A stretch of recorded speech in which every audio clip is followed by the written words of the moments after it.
Hello guys, and welcome to another video. And this one I'm going to be discussing the many potential Ascendancy reworks that we could be getting in 3.22 and beyond.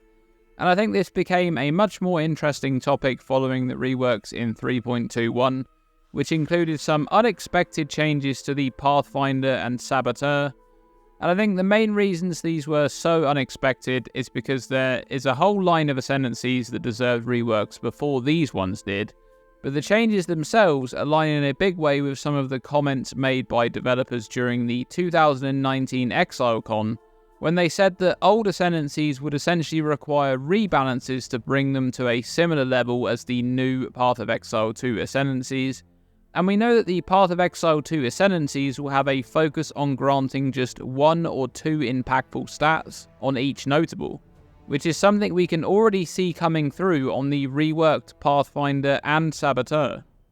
And so, the idea of other Ascendancies being reworked in a similar way is interesting, especially when you consider the support for new archetypes that was added to the Saboteur with both the trigger boss and the cooldown recovery rate notables.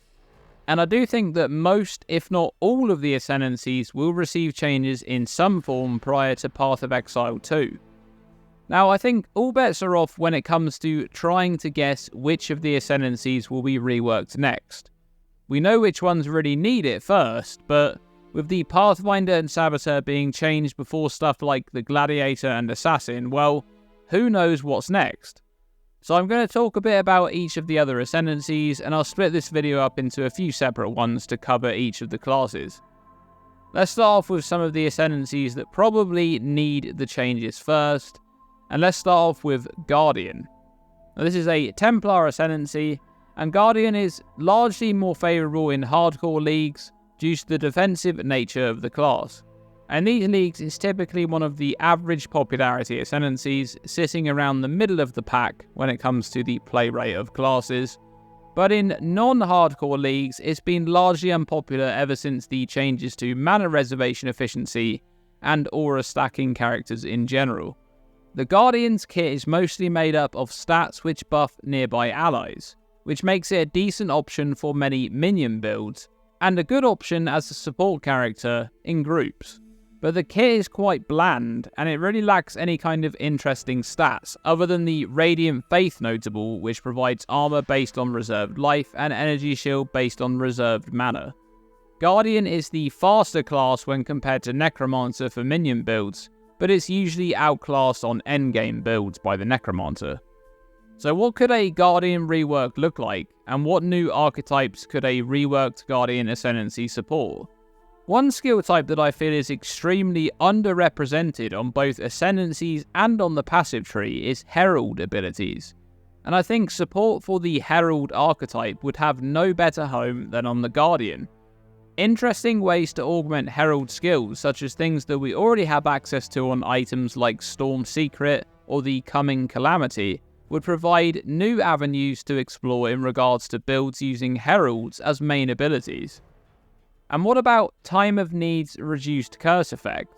Instead of this stat, imagine a stat on Guardian which converts reduced curse effect into reversed curse effect, something similar to reverse chill, allowing the character to benefit from previously dangerous curses with enough investment, and potentially open up the way for new self-curse build options. I'd also love to see Radiant Faith explored a little bit more, especially the life reservation portion, and expand on this a little bit more with using life as a resource, like spending life with things like blood magic or life tap. Okay, now let's take a look at another Ascendancy, and let's look at the Assassin. This is a Shadow Ascendancy, and Assassin has consistently been one of the least popular Ascendancies for many leagues now. And this has been the case since patch 3.15, when Poison was globally buffed, making it deal about 50% more damage for everybody, while Assassin was nerfed by about the same amount to compensate for this change. As a result, the other Ascendancy options became more appealing for Poison, and even though I feel this was generally a good change, Assassin lost its niche, so it needs to get that back in some way. And I think one of the main focuses of the Assassin Ascendancy should be the elusive buff. The class should have many ways to augment elusive, Now, Elusive is a buff that grants movement speed and chance to avoid damage, and its effectiveness diminishes over time until it reaches no effect, at which point it's removed. One of the changes that was made to Elusive recently was to nerf the Nightblade support by making it so that you couldn't refresh the Elusive buff. Instead, you now need to wait until its effect is reduced to 0, at which point it's removed, and then you can reapply it on yourself. One of the augmentations for Elusive that the Assassin should have is the ability to invest into a notable that strips Elusive at a threshold so you're able to reapply it sooner. For example, Elusive is removed at 25% of its original effectiveness rather than 0%.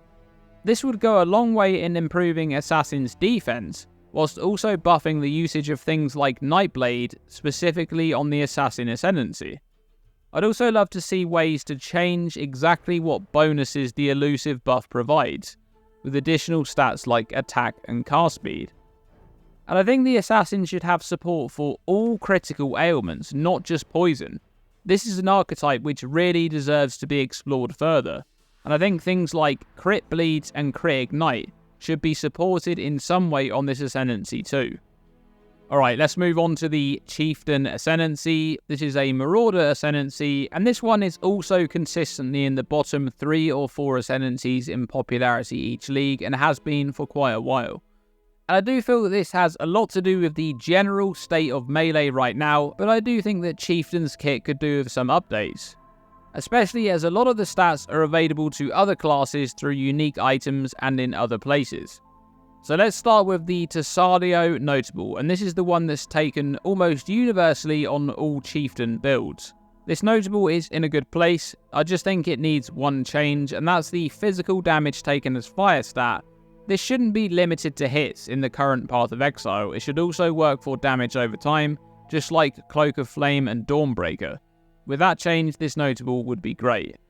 And the Valaco Notable, this one should have a way to expend endurance charges, because the problem with this damage modifier that exists on this Notable is that it's limited to spending endurance charges, and that interaction is limited to just a few skills and items, or waiting for endurance charges to run their full course, which is awkward. So I'd like to see the Valaco Notable have a stat which spends endurance charges when you take a savage hit, and this grants you a short defensive buff, which will help to provide you with the defense you need in that little duration when you don't have any endurance charges. And the Flames Advanced Notable really needs to provide consistent damage rather than this rotating damage buff, which is kind of awkward for any character that isn't a Fizz Conversion Ignite build, and it's even awkward for them sometimes. You're just kind of waiting for this buff to be active, which is quite annoying. And I don't feel that Chieftain needs that much else. Direct changes to melee will affect this class in a big way, and I feel that melee totems, specifically Ancestor totems, need to be reviewed, so it's possible that that entire part of the Chieftain Ascendancy gets changed at some point. But that's one of the worst things about melee right now, is having to use these 2 totem buffs up all the time to be able to get the best damage output. Seriously, just bake these 2 buffs directly into melee abilities at a baseline level, then remove those buffs from the ancestral totems altogether and improve them as damage abilities, and then we're going on the right path. What do you guys think about these 3 Ascendancies? Which stats would you like to see on the reworked Guardian, Assassin and Chieftain classes? Let me know by commenting below. And remember to like, subscribe and ring the bell to be notified whenever I post a new video. And thank you to my channel members. I appreciate you guys.